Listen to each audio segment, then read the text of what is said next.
Now see question number 8. The question is saying find the value of y which is in point Q such as the distance between the both point is 10 unit. The distance between the both point is 10 unit. यानी कैसे मान लीजिए ये point P 2,-3 and point Q 10, y और ये distance है 10 unit.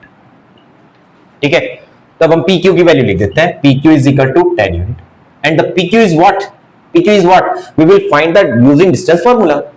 We will find PQ using distance formula. तो distance formula apply करके आप डिस्टेंस निकाल लीजिए. यहां पर है PQ, तो PQ का पहले स्क्वायर कर लेते हैं. Due to that root sign will be removed, squaring both side. PQ square 10 square. PQ निकाल दीजिए sir. 10 - 2 whole square plus y -3 square is equal to 100. Open and find the value of y. 8. y plus 3 whole square is equal to 100.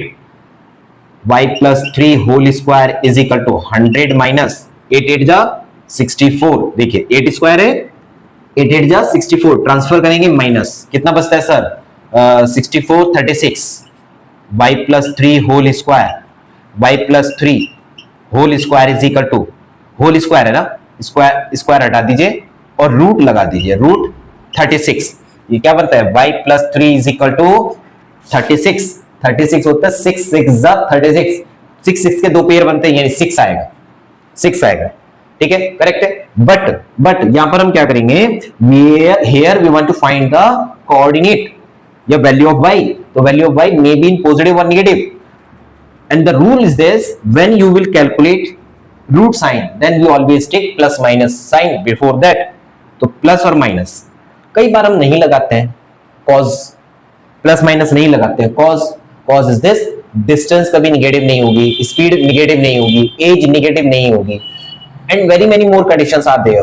तो इस case में, उन cases में हम negative sign apply नहीं करते हैं. But here we are taking number, और number plus and minus both types should occur. तो इस केस में हम क्या करेंगे? प्लस माइनस लगाएंगे. तो यहां पर हमारे पास आता है +-6 when positive sign, when negative sign.